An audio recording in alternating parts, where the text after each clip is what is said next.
Well, good morning again, everyone. This is the 4th of July weekend, and my message, as it doesn't pertain precisely or, to the 4th, is a roundabout way, and I think you'll kind of see this as we go through this today. I want to start off with an illustration, if I could. I'll read it here to set the stage. There once was a stonecutter who was dissatisfied with himself and with his position in life. And one day he passed a wealthy merchant's house, and through the open gateway he saw many fine possessions and important visitors. How powerful that merchant must be, thought the stonecutter.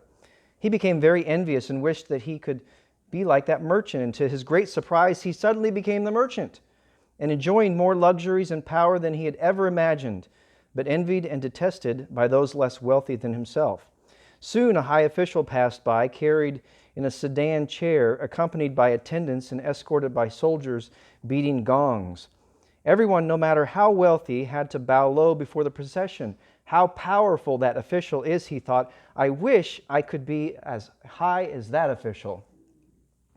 And then he became the high official, carried everywhere in his embroidered sedan chair, feared and hated by the people all around. It was a hot summer day, so the official felt uncomfortable in the sticky sedan chair, and he looked up at the sun, and it shone proudly in the sky, unaffected by his presence. How powerful the sun is, he thought to himself. I wish I could be the sun. And then he became the sun, shining fiercely down upon everyone, scorching the fields, cursed by the farmers and laborers. But a huge black cloud moved between him and the earth, so that his light could no longer shine on everything below. How powerful that storm cloud must be, he thought. I wish I could be a cloud. And then he became the cloud, flooding the villages and fields, shouted at by everyone. But soon he found that he was being pushed away by some great force and realized that it was the wind. How powerful it is, he thought. I wish I could be the wind. And he became the wind, blowing tiles off the roofs of houses, uprooting trees, feared and hated by all below him. But after a while, he ran up against something that would not move. No matter how forcefully he blew against it, a huge, towering rock. How powerful that rock is, he thought. I wish I could be a rock. And then he became the rock, more powerful than anything else on earth. But as he stood there, he heard the sound of a hammer pounding a chisel into the hard surface, and felt himself being changed. What could be more powerful than a rock, he thought, and he looked down and saw far below him the figure of a stonecutter. Contentment. Contentment in life may be one of our greatest challenges. I think it's the challenge of the nation in many respects.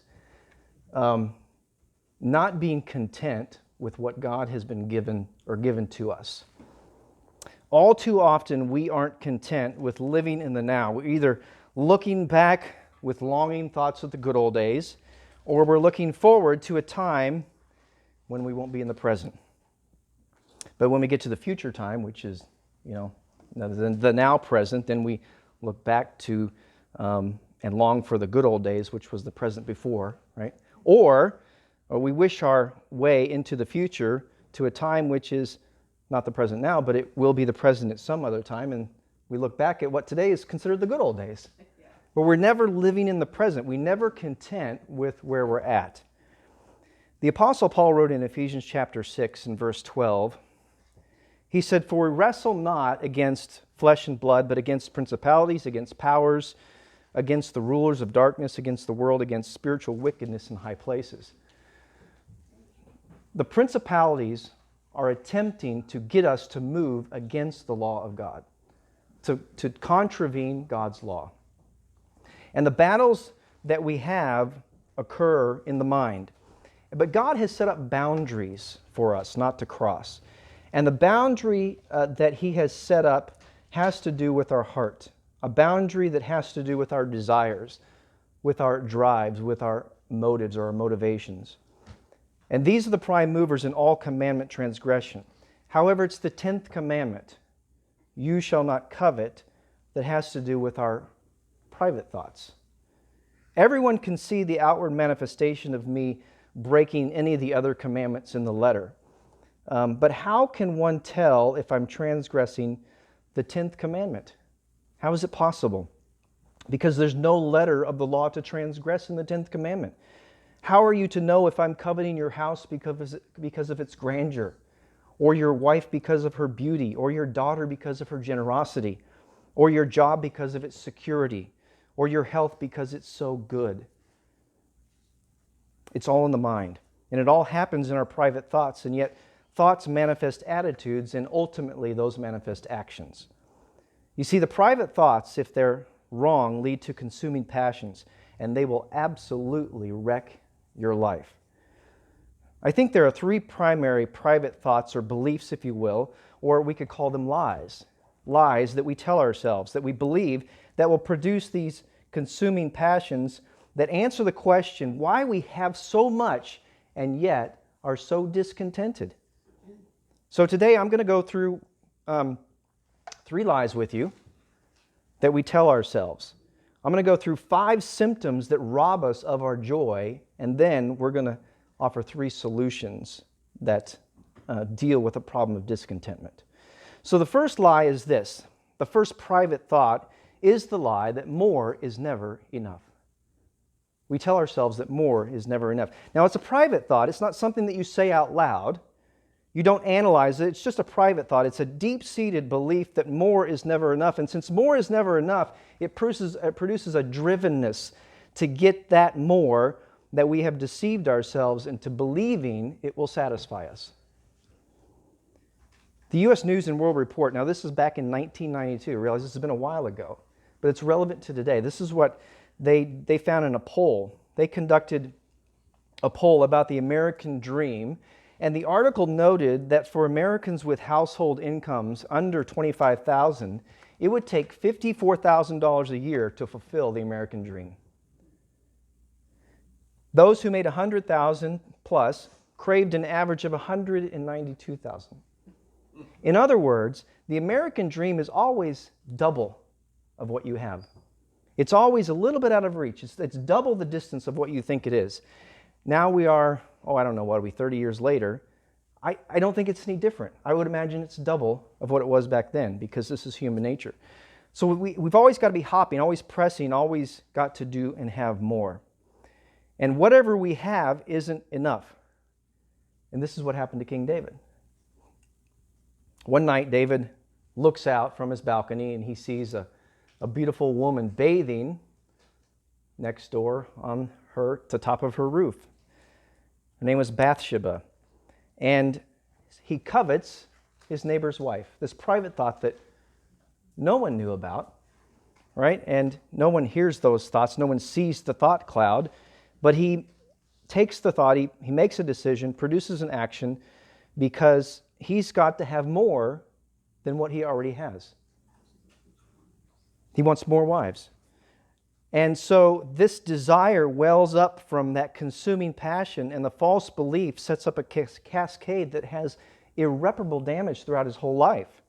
From the death of Uriah, Bathsheba's husband, to the fury that develops in Ahithophel, Bathsheba's grandfather, to the sexual immorality of Absalom, going into his concubines on the roof in front of everybody, no doubt as a repercussion to what David did himself, to the death of David's son that resulted from his adultery with Bathsheba.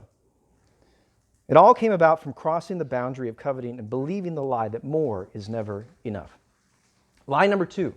Lie number 2 is called the when-then thinking.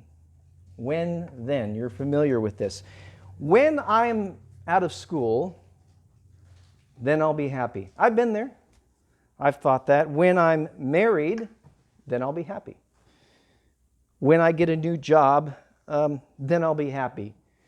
When I lose a few pounds, then I'll be happy. When I get a promotion, then I'll be happy. When I can change my gender, then I'll be happy. It's the when-then thinking. When-then is a lie. When-then doesn't produce contentment. And if more is never enough produces a drivenness, when-then thinking produces disillusionment. It's like in the desert and you're looking for the oasis and you see something you think is That's where I want to be. And you get there and it's not there. And it's always further and further away. You see, people like you and I believe this lie. We buy it. It's a moving horizon.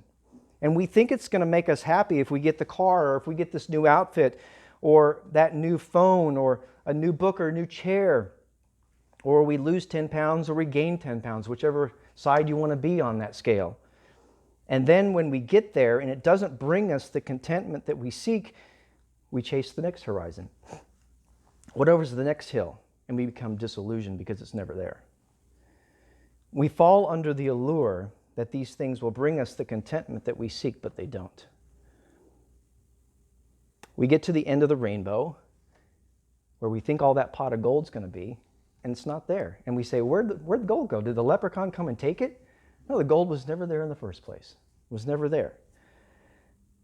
This is a story that was told by Deion Sanders, who was a two-sport player in Major League Baseball and Major League Football. Very, very unusual. Only a few players have actually done something like this. They've been so talented to do this. He wrote this about his life, I believe, in his book. He says this: I remember winning the Super Bowl that year. It was 1993, and that night after the game, I was the first one out of the locker room, the first one to the press conference, and the first one to go home. And I remember my wife, Carolyn, saying to me, baby, you just won the Super Bowl. Don't you want to have a party downstairs or go out somewhere? I think they were at the hotel. And I just said, nah, and rolled over and went to sleep. That was the same week I bought myself a brand new $275,000 Lamborghini. And I haven't even driven it a mile before I realized, nah, that's not it. That's not what I'm looking for. It's got to be something else. He said, I'm so hungry. I tried everything, parties, women, buying expensive jewelry and gadgets, and nothing helped. There was no peace. I mean, I was playing great. I got all this media attention and everything the world has to offer, but no peace, no joy, just emptiness inside. This could be the life of Solomon, for all we know right here. The Bible describes it, he goes on to say in the first chapter of Ecclesiastes, as chasing after the wind. And that's exactly what it was like. I tried to buy myself something to make me happy, and I was even emptier than before because I could see that nothing could possibly satisfy the hunger that was deep down inside of me. I tried throwing myself into my career, into sports, trying to see how far I could go, and then I achieved every goal I could think of. And I was right back where I started. Empty, empty, empty. Nothing I could touch that deep loneliness inside of me. I was just running and I couldn't stop, he said. Our private thoughts determine our consuming passions. And the when-then fallacy inevitably leads to the road of disillusionment. And Deion Sanders figured it out. He went through it. That's lie number 2. Lie number 3, or the private thought that we have, is comparing ourselves to others. Comparing ourselves to others. And it started when you and I were small and we got into arguments with the neighborhood kids and we said, oh yeah, my dad is stronger than your dad. We couldn't just leave it at my dad is strong. My dad can beat up your dad. You know, we always had to compare to someone else. When I was in grade school, my mom used to cut my sandwiches diagonally. And when I would go to school and I would take out my sandwich, all the other kids, they took out their sandwiches were cut straight. And I was always jealous of the other kids who had sandwiches that were cut straight.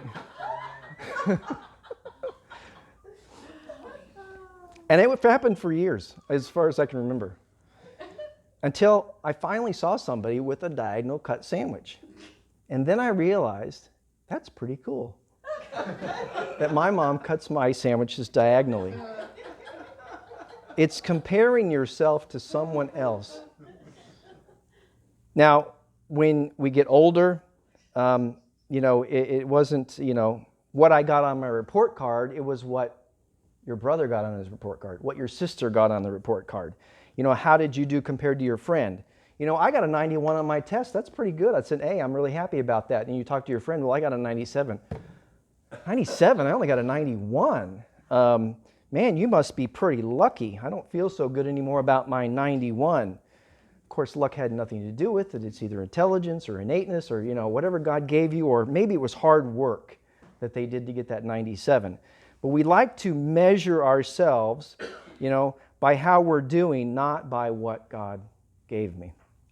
This is who I am, and this is the success that I've worked for. But we believe a private thought that produces a consuming passion. And so People magazine says, these are the top 10 dressed people, or these are the top 10 sexiest people, or these are the most interesting people. And often, though, we don't look at Hollywood anymore necessarily, or Wall Street bigwigs to look up to and let's compare ourselves with them. We look at the guy driving the Mercedes down the road in our neighborhood, or our neighbor and what they're doing, or the trendy clothes that somebody's wearing that we see, or the big wedding rings, or what we see on Instagram or Facebook or social media, and we compare ourselves to them. And we look at someone around us and we compare ourselves and we say, how does our success match up to their success? And this produces a continuous dissatisfaction, because we're never seem to be happy at our station in life because we're looking at somebody else. And you know what? Deep down, if we continue to look at things like this, we'll never be happy. Never, ever. It'll never come. Happiness will escape us. Joy will escape us, because you will always find somebody about your age at your station in life that is always better at something. Better car, nicer house, more money, more beautiful wife, better looking husband, nicer clothes, whatever it is, you're going to find somebody, you name it, that has something better. And so if we look at that, it's going to produce a consuming passion. Look over at Acts chapter 4. I'm going to read through a few scriptures here in Acts. We're going to look here after the day of Pentecost that had happened in Acts chapter 2. And of course, there were many people from around the region that were converted, and they wanted to stay around Jerusalem longer to learn more about this new way of life that they were learning about. But they didn't have the means to stay there for long. So, in remarkable acts of sacrifice to help those that desired to stay and learn, look at what they did in Acts chapter 4 in verse 34. There was not a needy person among them, for as many as were owners of lands or houses sold them and brought the needs of what was sold and laid it at the feet of the apostles, and it was distributed to each as any had need. Thus Joseph, who was also called by the apostles Barnabas, which means son of encouragement, a Levite, a native of Cyprus, sold a field that belonged to him and brought the money and laid it at the apostles' feet. So we see Barnabas is singled out here for recording in this act in the book of Acts, specifically. And I think it's done as a striking account of sincere, loving liberality by giving up something of great price to help others further their knowledge and their newfound vocation in following Jesus Christ. But then in chapter 5, in contrast, we see something different. This is another striking account, but it's written, like I say, in contrast to what Barnabas did. Acts chapter 5 and verse 1. But a man named Ananias and his wife Sapphira sold a piece of property, and with his wife's knowledge, he kept back himself some of the proceeds and brought only a portion of it and laid it at the apostles' feet. Verse 3, but Peter said, Ananias, why has Satan filled your heart to lie to the Holy Spirit and keep back for yourself part of the proceeds of the land? While it remained unsold, did it not remain your own? And after it was sold, was it not at your disposal? It was his, he owned it. Why is it that you have contrived this deed in your heart? You have not lied to man, but to God. And when Ananias heard these words, he fell down and breathed his last, and great fear came upon all those who heard it. And then, of course, we know Sapphira came about 3 hours later, and she also fell dead. And they were deceitful as they came before the apostles. And they were not content with just giving less. They could have done that. They could have just given less, right? That was possible. Giving less wouldn't have been a problem. They didn't have to even sell anything if they didn't want to. They could have kept it, and that would have been okay. That would have been fine. And Peter said to them, it was yours. It was yours. It was under your power, and you didn't have to sell it. But Ananias and Sapphira saw, I believe, what Barnabas did and the others, and they compared their spirituality to Barnabas' spirituality. And they developed a consuming passion for notoriety, for honor in the eyes of men. And this is what the Bible calls coveting. Each one of those private thoughts produces a characteristic that is manifested in our actions. The more is never enough idea. That lie that we tell ourselves produces an insatiable drivenness of lust and greed. When then thinking produces a disillusionment because you'll never be satisfied. And then comparing ourselves to others produces dissatisfaction if we're never content with who we are or what we have. Each has a common root in what God calls coveting. Now, the Hebrew word for covet means an inner desire. It means to delight in an urge or a passion. It means to be highly motivated, to be driven, to lust after, to be compelled to have that I can't live without it mentality. I can't live without it. It's an impulse. Now, this word in and of itself is neutral. It's a neutral word. The word is also used as having a desire or a coveting for Jerusalem, we see in the text. I covet for Jerusalem. God has a desire or a passion. He covets to have an intimate relationship with you and me. And we should covet a relationship with God as well. But when this kind of desire is mischanneled and is negative, it draws us away from God. And when it begins to corrupt our relationships with people, then it's translated in the New Testament as lust. So our definition for covet we're going to use is an inordinate, ungoverned, selfish desire that leads you away from God and corrupts your relationships with people. That's what it means to covet. An inordinate, ungoverned, selfish desire that leads you away from God. And the Scripture says that you shall not covet anything that belongs to your neighbor. Nothing. The 10th commandment is the commandment of the heart. The other 9 talk about our heart and behavior or priority, but 10 talks about the inside that someone cannot see. This is the command that deals with our thinking, with our wants, with our desires, with our dreams, with what goes on where no one else can see. And there's one thing that I can say for certain, that you'll never be happy if you covet. You'll never be happy. It will always be elusive. The desires like more is never enough, when then thinking and comparing ourselves with others brings us to a place that can guarantee only one thing, and that is discontentedness. Discontentedness. I guess I should have given you the title of my message. It's how to find contentment in a discontented world. How to find contentment in a discontented world. So in coveting, you'll never be happy.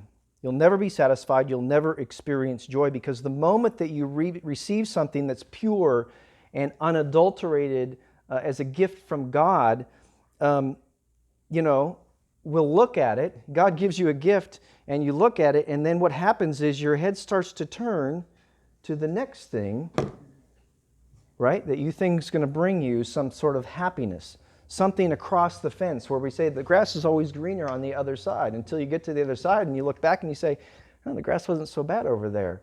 And then you go to the next fence and the next fence, and it's always greener on the next fence. Never dissatisfied with what we have. It was years ago this happened, but I remember Carol watching our kids and some other kids at our house down here, and they were all sitting around in a circle. And I think Faith was maybe around 2 or less at that time. And she loved sitting and watching little girls. Just loved watching, just any little girl, she loved it. Watching kids in particular, or at all, but really little girls in particular. And Carol gave all of those little kids a sucker. And that smile on Faith's, on Faith's face as she saw this sucker with this cardboard plastic, white stick coming out of their mouth, went from like looking all around at everybody, and then her face turning very sad because she didn't have what everybody else had. This is the base thing. This is what we deal with, what we do. And she became discontented because of what everybody else had. This is what we go through in the ritual whining, of a child begins till you give them the sucker, and then the frown turns into a smile. And then everything will seem to be okay. But then, I guess as it starts at a young age, it's just we get older and it's hard to stop. Just part of that human nature. It just happens that way. But God says to you and me, don't covet. Don't covet. You should know better, even as difficult as it is, because you'll never have peace, you'll never have joy, you'll never be satisfied if you don't freely receive what God has given to you and be thankful for it, and instead, trying to look at what other people have.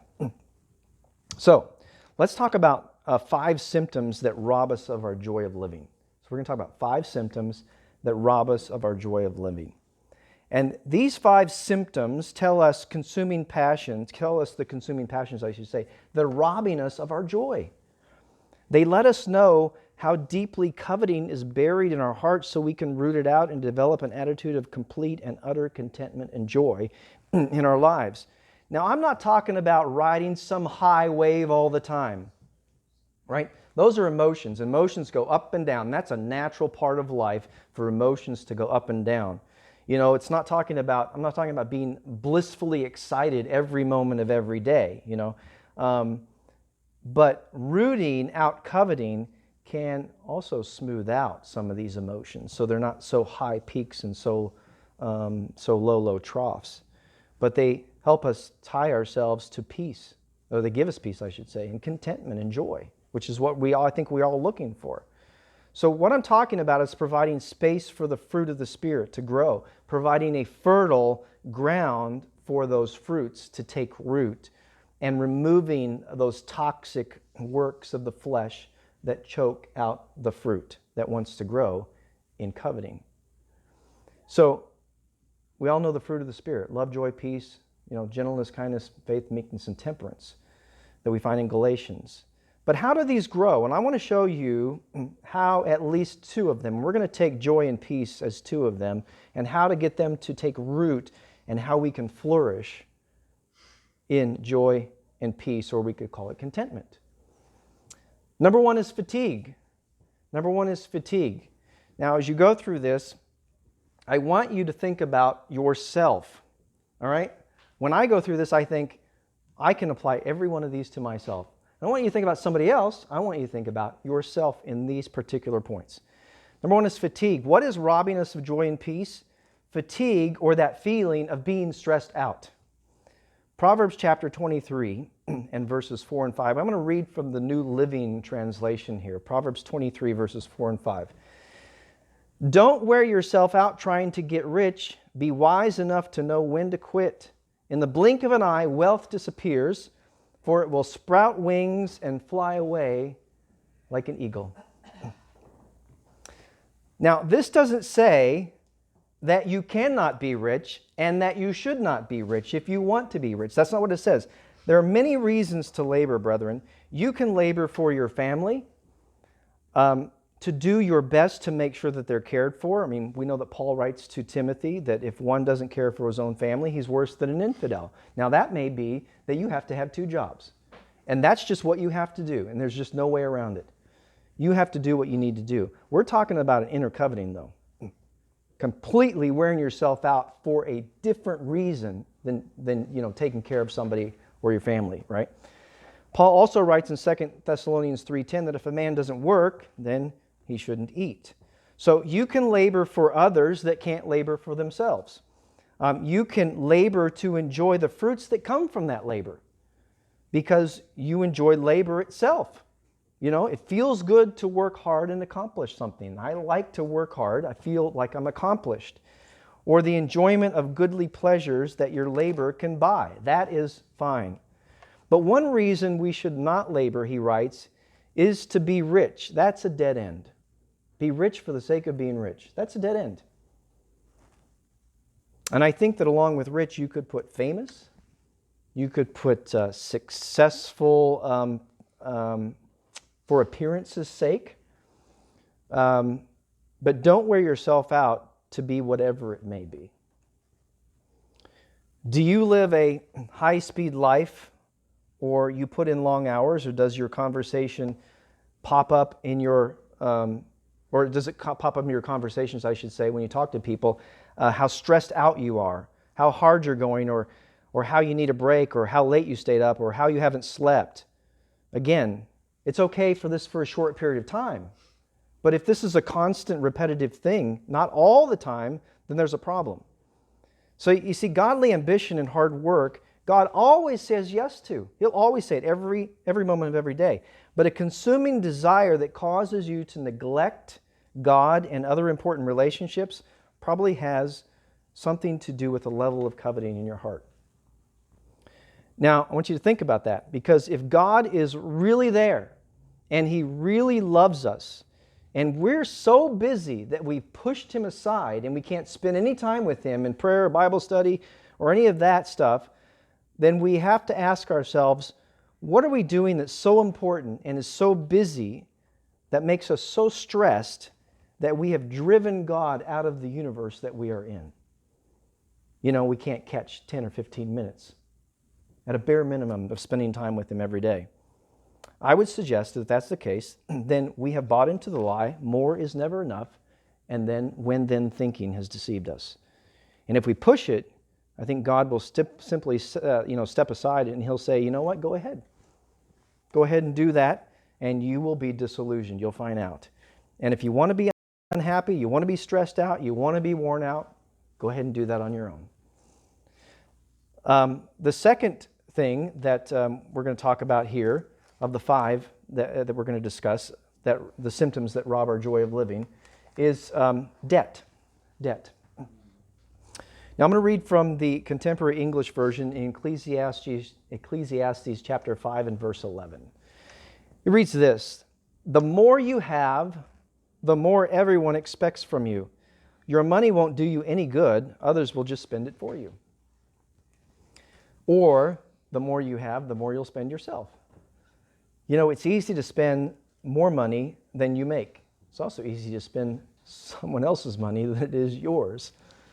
Or one spouse may fall in the symptom of fatigue, seeking the endless riches, and then the other may fall into debt, spending everything that they make and more. And this is more common than you might believe. I know of one uncle that it practically ruined him this way. Debt that is not related to long-term appreciation is a symptom of coveting. It was several years ago, a poll was taken, and it found that 93% of all teenage girls in America said that if they could do anything, at the top of their list, and I think it had moved past spending time with their boyfriend, was going to the mall. And I don't think that's the case anymore. But this was back then, all right? So going to the mall was at the very top of their list. Now, what do teenage girls do at the mall other than looking for teenage boys?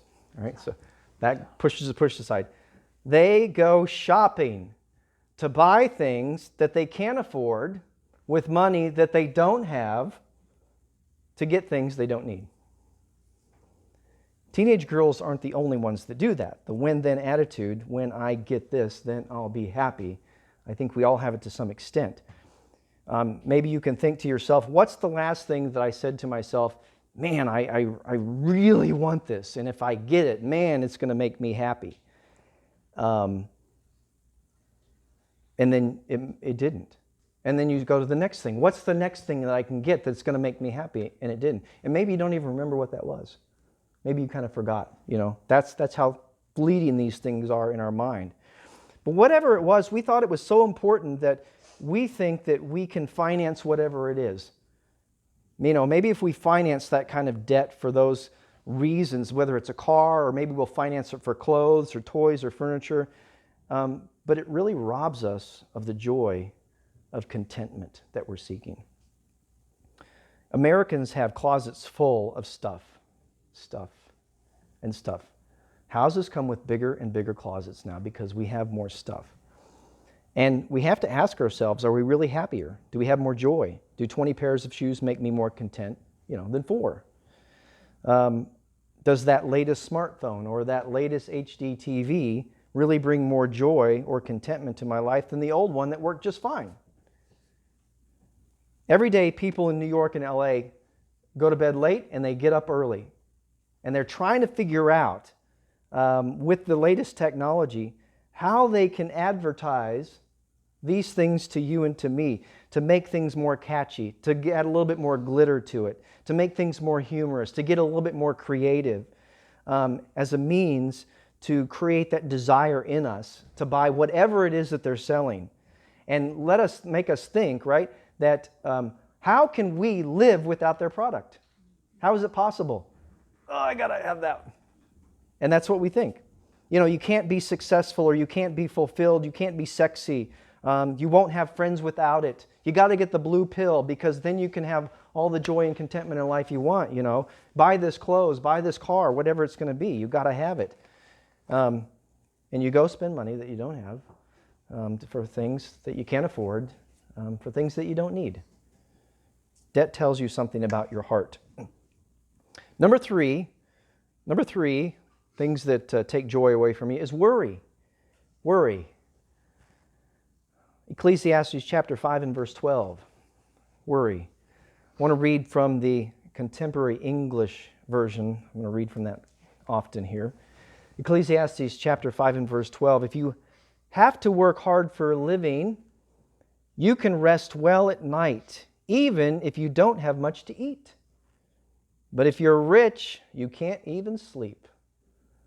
Well, that's an odd phrase, odd statement. A hardworking man can't get a good night's sleep, it says. Can. He can get a good night's sleep. But a rich man has much to keep him up to worry about. Whether it's the anxiety and the worry, about whether thieves are going to come take their possessions. Or how am I going to protect this? Or what am I going to do this? Where am I going to put this thing? How do I make the next deal? How am I going to beat my competitor across town? The more stuff you have, the more you have to take care of, the more you worry about. Have you ever gone away to a place that lacks technology or lacks the ability to get onto your phone or your laptop or your computer? That doesn't have a shopping mall, that doesn't have a whole lot of stuff around it. And, when you drive around town or you're just resting, you realize to yourself, man, my life takes a lot of energy to take care of all the things that I have. I find that. And, you have to take care of all these things. And it just takes so much energy to keep up with all the stuff that we own, and we worry about it. It's constant anxiety, and it's just worrying constantly. You have to maintain your house if you own one. You've got to get it ready for winter. You've got to update it. You've got to repair it. The bigger it is, the more you have to do. You have to mow the yard. You've got to weed eat. You've got to pull flowers. You've got to pull weeds. You've got to plant flowers. You've got to water your flowers. You've got to water your trees if it gets dry. You've got to repair leaks. You have to rotate tires. You've got to change the oil. If you have tractors or trailers or sporting vehicles, boats and four-wheelers, you have to maintain all of them along with your regular daily chores. And you got to keep up with your family and your spiritual life. See, the more we have, the more we have to keep up, and it always seems like our spiritual life loses out, and we worry. How ironic it is that the very thing that helps us with our worry is the thing that we discard because of our worry over all the things that we have to do with all the stuff that we own. Number four. Number four is conflict. Conflict. James chapter 4. These are things that rob us of our joy. 4 is conflict. James chapter 4 and verse 1, I'll read again from the Contemporary English Version.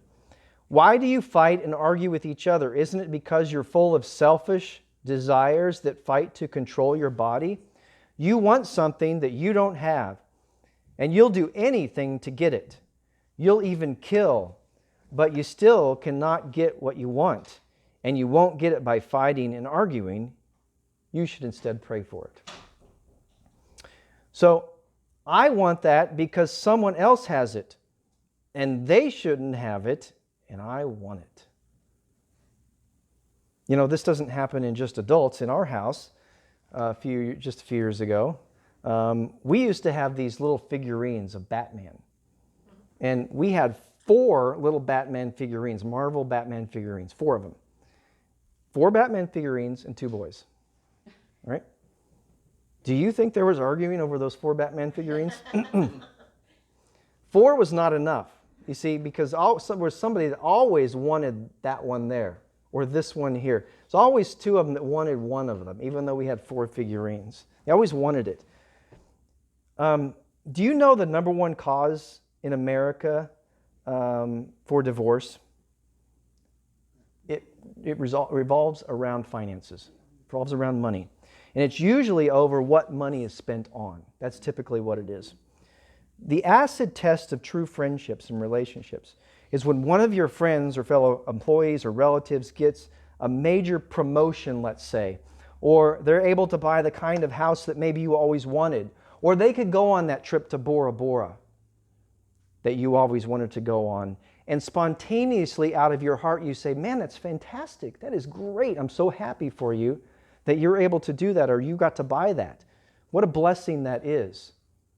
That is the symptom of not coveting, of coming out with that feeling. You see, when you can genuinely rejoice with someone's success, it means your heart is free of the cords of coveting. Number 5, our last one here, number 5, our last one, are symptoms that robs us of our joy of living is dissatisfaction. Dissatisfaction. Ecclesiastes chapter 5 and verse 10. Ecclesiastes chapter 5 and verse 10. If you love money and wealth, you will never be satisfied with what you have. You'll never get all that you want. Not with just want, but with anything. You'll never get enough praise, for instance. You'll never get enough respect. You'll never get enough power. You'll never get enough intimacy. You'll never get enough closeness. You'll never get enough blessings. You'll never get all that you want because all that you want always keeps coming. There's always more. And when we covet, we live in a life of dissatisfaction and it robs us of our joy and contentment. We don't want to walk in the blessings of God and while walking in them saying, no thank you, Lord. Don't really want that. That's not really what I'm looking for. That isn't enough for me. You know, rather we should ask ourselves, who am I to have a friend like you? What a blessing. Who am I to have a job like this? What a great blessing to have this job. Who am I that someone would bless me with some sort of gift or whatever it may be? Just spending time with them. But you know what we tend to do is, well, you know, how come someone like that has a better friend than me? How come someone like that has a better house or better kids or a better job or whatever it may be? Brother, why did God put this commandment here for us? To show us how to have a peaceful, contented, and joy-filled life. I think that's why it's here. And God says don't covet for this very reason, because He says, I want you to have peace, I want you to have joy, I want you to always have joy, to never be unhappy. And you'll never really enjoy life if you're always looking for something else. Not to say you can't better yourself. That's not what that means. Not to produce more than what you take. That's what you want to do. But what reason? What's the purpose of it? Is it for others? Is it strictly for yourself to hoard, to keep, not for others? And to the degree that this is rooted out of my life, I can really hope for the best for other people and enjoy their successes and the blessings from God instead of longingly looking at what they have because of something we don't have. Something that we want, or even criticizing them about something because really that's kind of the way we want to be. So we're going to criticize them to sort of put them down to lift ourselves up a little bit. That's coveting. Or that great car that they have, or that great job, or that beautiful wife, or wonderful children, a beautiful house. They're such a great organizer. Such wisdom God has given them. That's fantastic because, I love you and I find joy being contented with what God gave you. Very happy for you. And I can be happy with or without that stuff. I can be happy either way. That's what we want to be. And if I can't be happy with who I am, with what God is giving me, with the relationships that I have, and with the relationship that I have with God today, then how can I ever be happy? Now, do you believe that? Do you actually believe that if we can have that kind of mindset that we can be happy? God knows that if you can learn to be satisfied with what He gives and not covet, then you won't break many of the other commandments as well. Because this commandment is anchored into your thoughts. Anchored into your thoughts where people cannot see. You don't just wake up one day and find yourself in adultery, for instance. You don't wake up and find yourself a murderer. It starts with a thought, with a desire, and then it grows, as James 1 says, into an action. The thought of lust is sin, and it gives birth to death. And what God says is, I love you, and I want you to be happy, and I want you to be satisfied today. I want you to be satisfied today. Not when something changes, not if something changes, not when then. I want you to be happy and joyful and content and peaceful today. And that's what we're going to end with, is how do we do this today? What's our action plan on how to find peace and joy and contentment? Because I don't want you to leave here today without an action plan, something to take with you.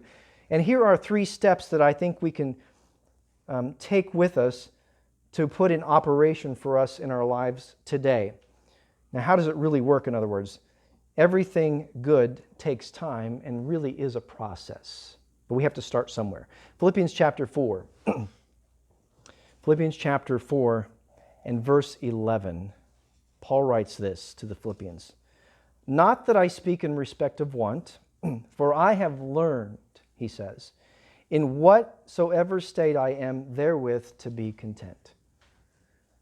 I've learned to be content. I think that is a learning process. It's not something that comes naturally. We always have to test it. But we learn to be content. It begins with how we think. I don't know if we realize sometimes how much this more is not enough and when then thinking and comparing ourselves to others really ingrained within us. And as long as those lies are in our mind, they create consuming passions, and those consuming passions will keep us driven, disillusioned, and discontented. So step number 1 on how to find joy, peace, and contentment is this. Very simple. Stop comparing ourselves to others.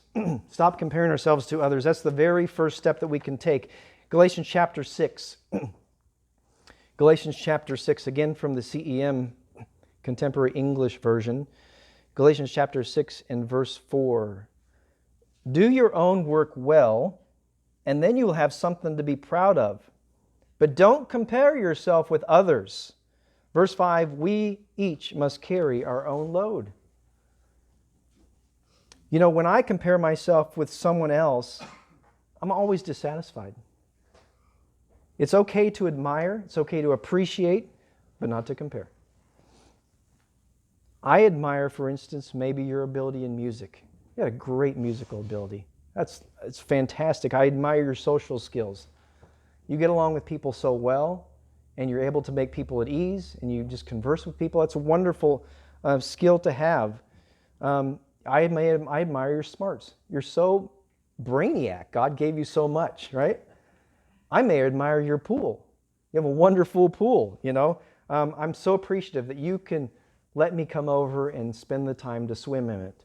Glad I don't have to take care of it, but I'm really appreciative that you've allowed me to do that. There's a lot of things that go with keeping a pool. But it's fantastic. I'm glad I was able to use it. That's what I'm talking about, is being appreciative of all those things and not coveting those things. I may love your car with its leather seats. It's fantastic. I'm really glad that you got it and you've got to enjoy it. I admire it. I appreciate it. But I'm not going to compare my house with your house, my body with your body, my car with your car, my abilities with your abilities. And I'm not going to compare my intelligence with yours, my job or social skills with yours, my education or spirituality. I'm not going to do any of that. Wow, you know what? If you stop comparing yourselves to others, what are you going to fill up all that time with?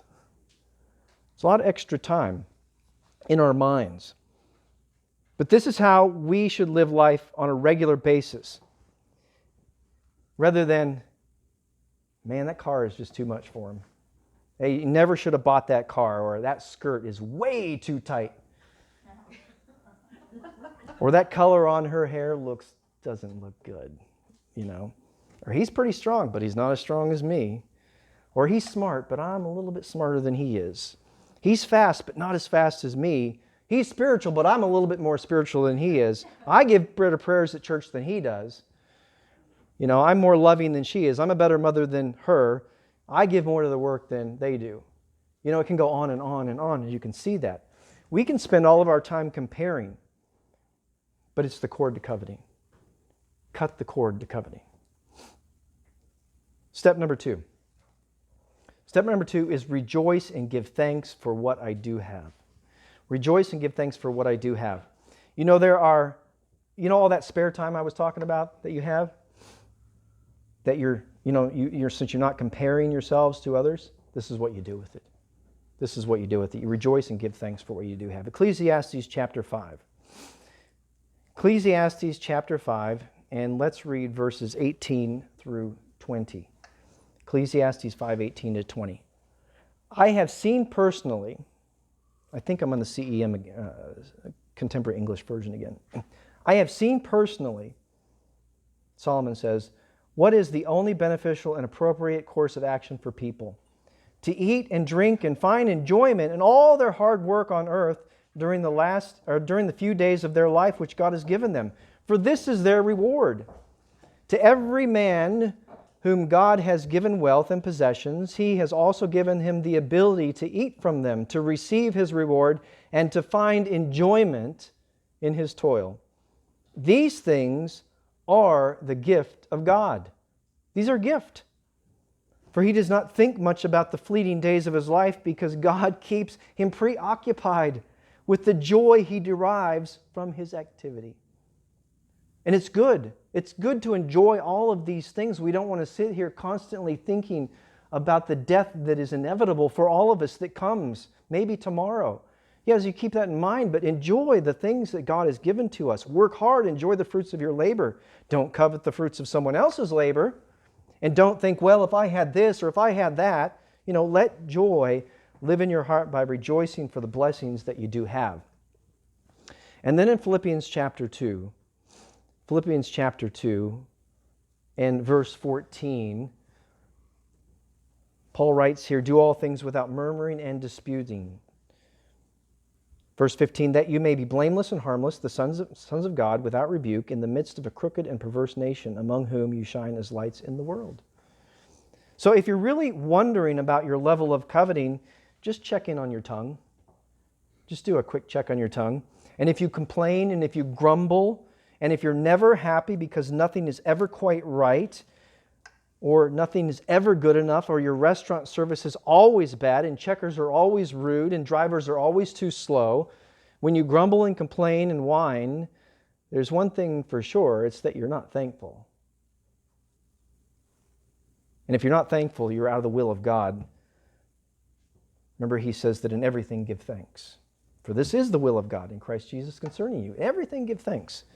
So willfully choosing to give thanks to God for all things in all situations, for a boring job you may have, for limited health, Well, at least you're not dead. You got something, you got some health, right? You're above ground. You didn't read your name in the obituary the next day. You're here. Willfully giving thanks for everything will cut the cord out of coveting in your life. Be thankful for the husband that you do have. Be thankful for the wife that you do have, because she's putting up with me just like I'm putting up with her. And step number 3, our last step, is this. Share what I have with others. Share what I have with others. And this is the dagger to the heart of coveting. 1 Timothy chapter 6.